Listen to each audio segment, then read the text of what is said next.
Silence has affected me in profound ways throughout my entire life. This picture of me is when I overdosed.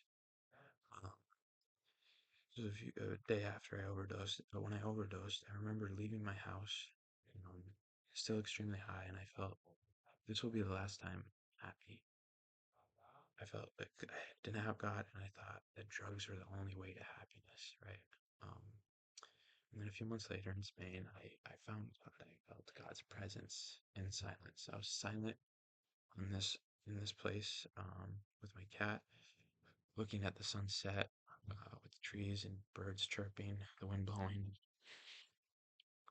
In both of these places, uh, one thinking that happiness was impossible, and then two realizing that that was delusional. I silence showed me the truth, right? Without God, I had no chance at happiness. With God, I did. Um,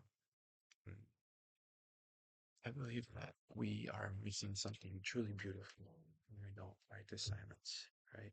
We are creatures who follow good, even if our good is distorted, right? For me, my good was distorted. I thought good was drugs. It wasn't.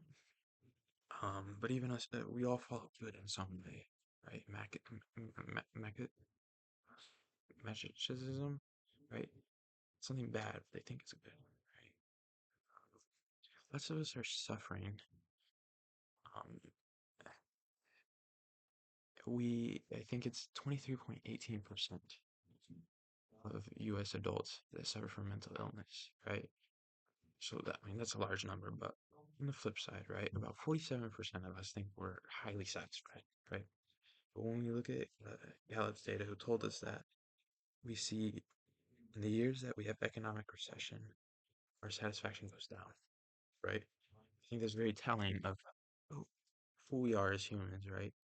Outside world controls our inside happiness, our inside contentment, right? Our inside peace.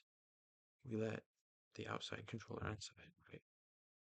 And that leads us to a solution where I think silence says control the inside, um, and let the inside control our content, not let the outside affect us, right?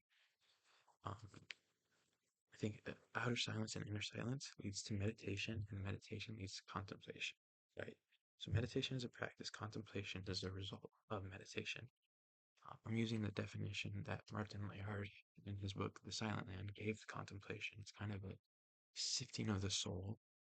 Um, all right, so I'll give you a story to kind of explain what I mean by that. Um, this drug addict was suffering from cravings, right? He was a drug addict for a very long time, and he could not stop craving the same drugs over and over. And he started meditating, practicing silence, entering the silent land, as Martin called it.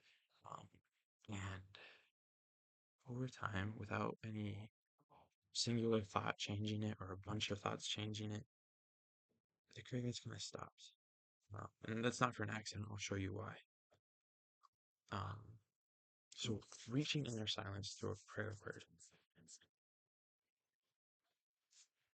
Using a prayer word, right? So we have it could be a short verse, short phrase. People call it a mantra, so it could be whatever you want. But the Christian practice, it's a prayer word, right? We focus on the prayer word, right? We let thoughts or inner dialogue go from here out, right? Because we're only focused on this, it goes through, we don't pay attention to it. It doesn't go here and stay here, right? Because we're focused here, right? And that leads us to doorway two when we're able to successfully let it pass, right? When we're focused here, it goes through, right? We're able to see it enter and go, right? When we see it go across, we're able to be aware of it, right? When we're aware of those things, right? You kind of see the patterns. You're not good enough. You're not good enough. What will they think? What will they think? Right? We see the patterns of obsessive thought. Um, that's what contemplation kind of is. We start seeing those patterns. That's what the drug addict saw, right? He started seeing the triggers. What really made him the boredom of signing, right? He just realized that's a trigger by itself, right? Um, and then the third doorway is awareness of itself, awareness of awareness, right? This is a very complicated thing, but this is the feeling of the soul. This is where you commune with God. And you think of a body check. You feel your body. You feel your toes in your socks. You feel your legs in your shoes. You feel the hair on your head, right? You just become aware of your body and its totalness. This is what you do with yourself, right? You have no thoughts. You're not seeing anything. You're closing your eyes. You don't have no sound, right? You become aware of the ability to be aware. That's where I believe our soul is. We all have that. No matter how disabled we are, we all have this ability to be aware in whatever limited way of awareness we have. That's where I believe we find our soul and we find God. Um, Here, one thing I want to say is turn off your screens, even your music when you're alone. Um, right? Just be silent. Practice silence, because when we practice silence, if you're not convinced by this, but if you start practicing silence, you'll start seeing those inner thoughts are a lot harder to deal with, because we don't have distraction of music, of phones, of going about life, going to work, going to school. If we don't have all those distractions, well, they're good or bad distractions, right? Start seeing the inner thoughts, right? We start realizing that I can't, I got to do something about this, right? And here's how the Christians practice.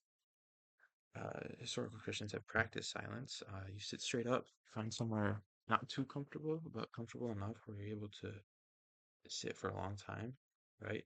You want your knees above your waist so you can breathe properly. You want to find a prayer word or a mantra, right? Just a short phrase. Mine is, "Oh Lord, my God," right? And you want to control your breath with that prayer word. So, "Oh Lord," inhale, "my God," exhale. "Oh Lord," inhale, "my God," exhale, right? You want to be consistent. I think it's a wonderful thing to have silence and accidentally have wonderful experiences like I did, as I showed in the first slide. But when you're able to be consistent, you can enter the silent and you can enter into God's presence. You can continuously see these wonderful things happen and just have peace, have a grounding place to go. Um, That's it.